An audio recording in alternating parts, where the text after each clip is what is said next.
Cirque A Living Nightmare by Darren Shaw. Chapter 6. It was Friday afternoon, the end of the school week, the start of the weekend, and everybody was laughing and running home as quickly as they could, delighted to be free.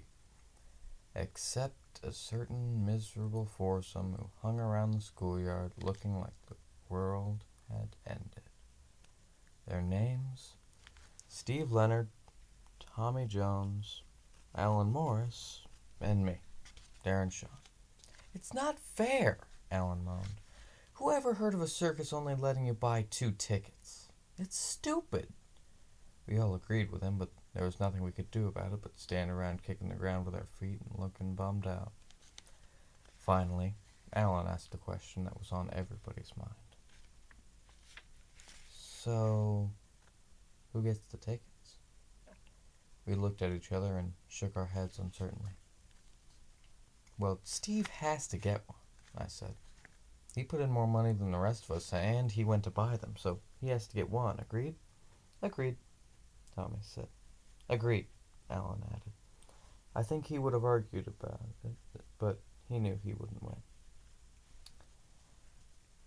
Steve smiled and took one of the tickets. "So who goes with me?" "I brought the flyer," Alan said quickly. "Forget that," I told him. "Steve should get to choose." "Not on your life," Tommy laughed. "You're his best friend. If we let him pick, he'll pick you. I say we fight for it. I got boxing gloves at home." "No way!" Alan squeaked. He's small and never gets into fights. "I don't want to fight either," I said. "I'm no coward, but I know I wouldn't stand a chance against Tommy. His dad taught him how to box, and they have their own punching bag. He would have floored me in the first round." "Let's pick straws for it," I said, but Tommy didn't want to. He has terrible luck and never wins anything like that. We argued about it a bit more until Steve came up with an idea. "I know what to do," he said, opening his school bag. He tore 2 sheets of paper out of a notebook and, using his ruler, carefully cut them into small pieces, each one roughly the same size as the ticket. Then he got his empty lunch bag and dumped the paper inside. "Here's how it works," he said, holding up the second ticket. "I put this in, squeeze the bag shut, and shake it around, okay?" We nodded. "You stand side by side, and I'll throw the pieces of paper over your heads. Whoever gets the ticket wins. Me and the winner will give the other 2 their money back when we can afford it. Is that fair enough, or does somebody else have a better idea?" "Sounds good to me," I said. "I don't know," Alan grumbled. "I'm the youngest. I can't jump as high as—" "Quit yapping," Tommy said. "I'm the smallest, and I don't mind. Besides, the ticket might come out on the bottom of the pile, float down low, and be in just the right place for the shortest person." "All right," Alan said, "but no shoving." "Agreed," I said. "No rough stuff." "Agreed," Tommy nodded. Steve squeezed the bag and gave it a good long shake. "Get ready," he told us. We stood back from Steve and lined up in a row. Tommy and Alan were side by side, but I kept out of the way so I'd have enough room to swing both arms. "Okay," Steve said. "I'll throw everything in the air on the count of 3. All set?" We nodded. "1," Steve said, and I saw Alan wiping sweat from around his eyes. "2," Steve said, and Tommy's fingers twitched. "3," Steve yelled, and he jerked open the bag and tossed the paper high up into the air. A breeze came along and blew the pieces of paper straight at us. Tommy and Alan started yelling and grabbing wildly. It was impossible to see the ticket in among the scraps of paper. I was about to start grabbing when all of a sudden I got an urge to do something strange. It sounds crazy, but I've always believed in following an urge or a hunch. So, what I did was shut my eyes, stick out my hands like a blind man, and wait for something magical to happen. As I'm sure you know, usually when you try something you've seen in a movie, it doesn't work. Like you try doing a wheelie with your bike or making your skateboard jump up in the air.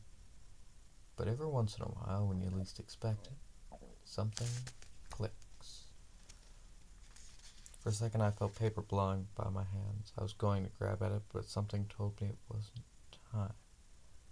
Then a second later, something in my head just went, now, and I closed my hands as fast as I could. The wind died down and the pieces of paper drifted to the ground. I opened my eyes and saw Alan and Tommy down on their knees searching for the ticket. "It's not here," Tommy said. "I can't find it anywhere," Alan shouted. They stopped searching and looked at me. I hadn't moved. I was standing still, my hands closed tight. "What's in your hands, Darren?" Steve asked softly.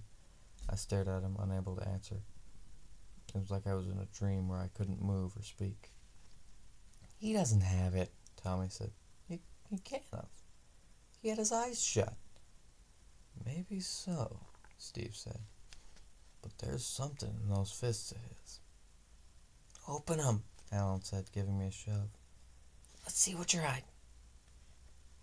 I looked at Alan, then Tommy, then Steve, and then, very slowly, I opened my right fist. And there was nothing there.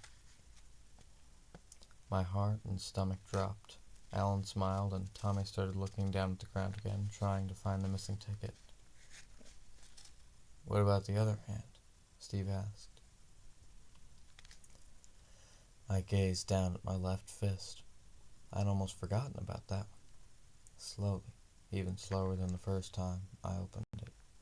There was a green piece of paper smack dab in the center of my hand, but it was lying face down, and since there was nothing on the back, I had to turn it around just to be sure. And there it was, in red and blue letters, the magical name.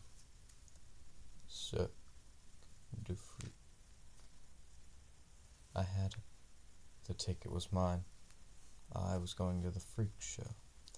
"Yes!" I screamed and punched the air with my fist. I'd won.